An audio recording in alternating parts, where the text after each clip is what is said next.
Oke, selamat sore. Ketemu lagi bersama saya di channel Star Farm ya. Kali ini kita akan bahas makanan apa yang cocok untuk berbuka dan sahur ya. Yang pertama, makanan yang untuk sahur dulu ya. Nah, ini kan sering banyak pendapat eh, yang keliru. Yang pertama itu sahur menggunakan eh, contohnya salah satunya adalah menggunakan teh ya, minum teh kemudian minum kopi, padahal itu berpengaruh pada kita ketika berpuasa karena teh itu mengandung kafein ya. Teh kopi itu mengandung kafein sehingga itu memicu cairan di dalam tubuh terutama cairan intraseluler itu keluar sehingga orang itu mudah haus dan cepat kehilangan cairan. Nah, itu trik yang pertama adalah yang benar adalah minum air putih secukupnya 1 sampai 2 gelas. Kemudian berbuka dengan roti dan daging kalau orang-orang kota ya. Kalau orang-orang kita orang desa ya dengan nasi.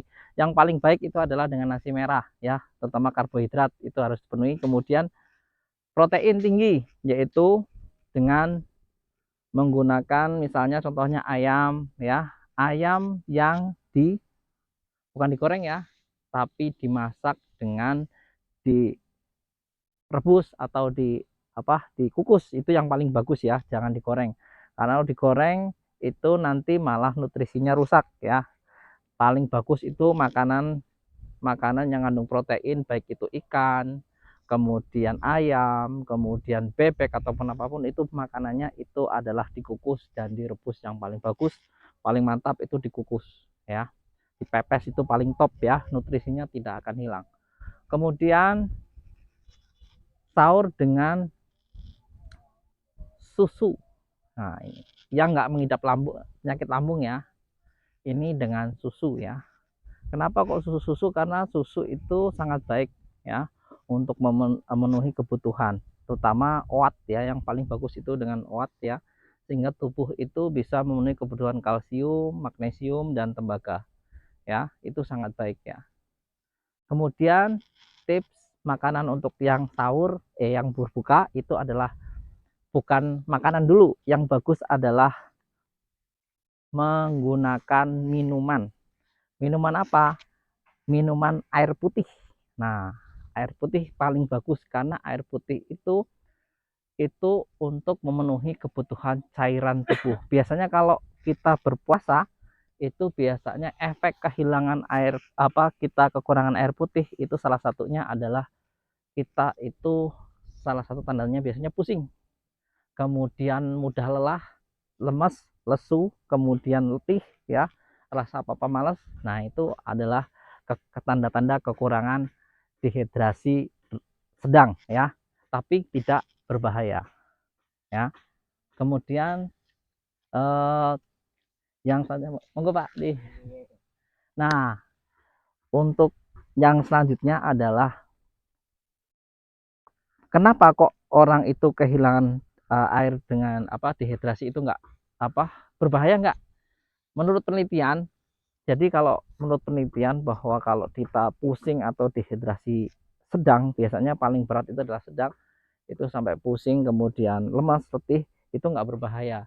Kita cukup penuhi penuhi kebutuhan airnya, dehidrasi. Gimana caranya kalau udah lemes banget? Jadi minum jangan terlalu banyak, sedikit dulu, kemudian biar napasnya ritmenya stabil dulu, baru kita minum perlahan-lahan sehingga tubuh itu bisa terpenuhi. 2 gelas atau 3 gelas itu sudah cukup ya kalau dehidrasi sedang ya.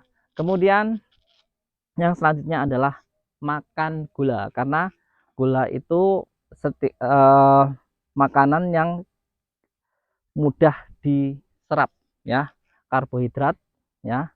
Itu nanti kan jadinya gula itu nanti jadinya karbo ya, jadi karbo ya, itu mudah paling diserap. Nah, makanan yang mudah diserap itu adalah yang paling bagus itu adalah kurma, karena kurma ini kandungannya sangat variatif dan banyak kandungannya, nggak cuman serat saja. Kurma ini salah satunya kandungan glukosanya sangat tinggi tapi alami. Nah, ini nggak boleh nih untuk penderita diabetes, nggak boleh mengkonsumsi lebih dari 3 atau 4 buah supaya nanti nggak kelebihan gula, nanti malah tambah gemuk ya.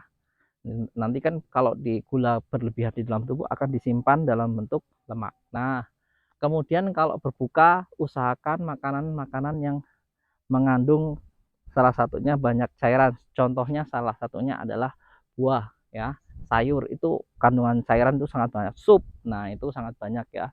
Itu sangat banyak sehingga mudah ditransformasikan ke tubuh ya, karena tubuh itu terdiri dari 75% bagian tubuh kita itu adalah cairan, sehingga kebutuhan cairannya bisa terpenuhi ya.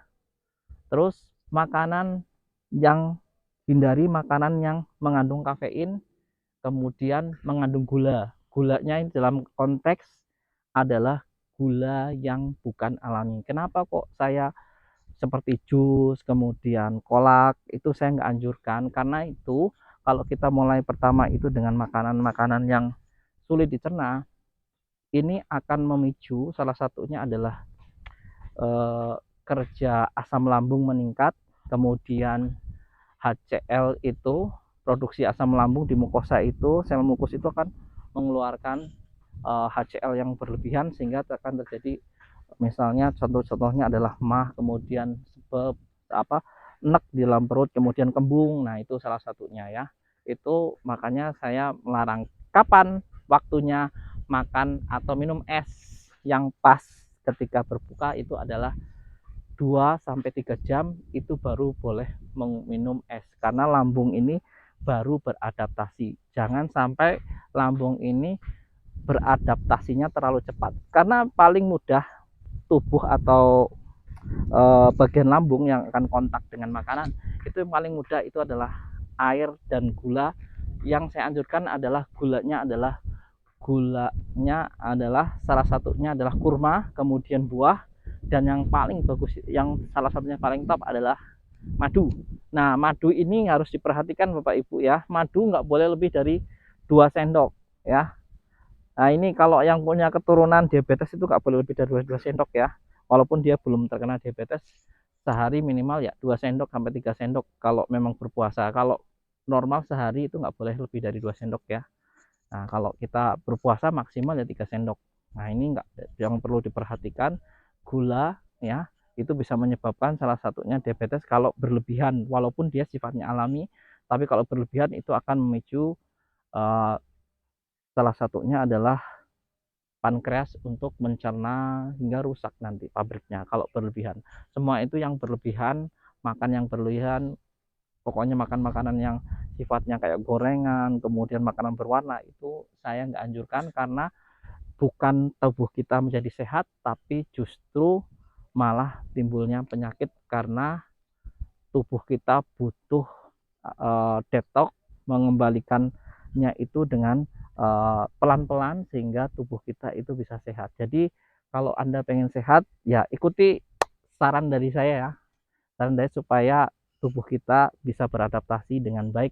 Jadi kalau mau makan yang berat, saya kasih tips itu adalah 2 jam setelah berbuka, setelah minum air putih, kemudian kurma, Anda boleh makan besar ataupun boleh makan makanan misalnya kayak es, kayak itu tuh boleh ya.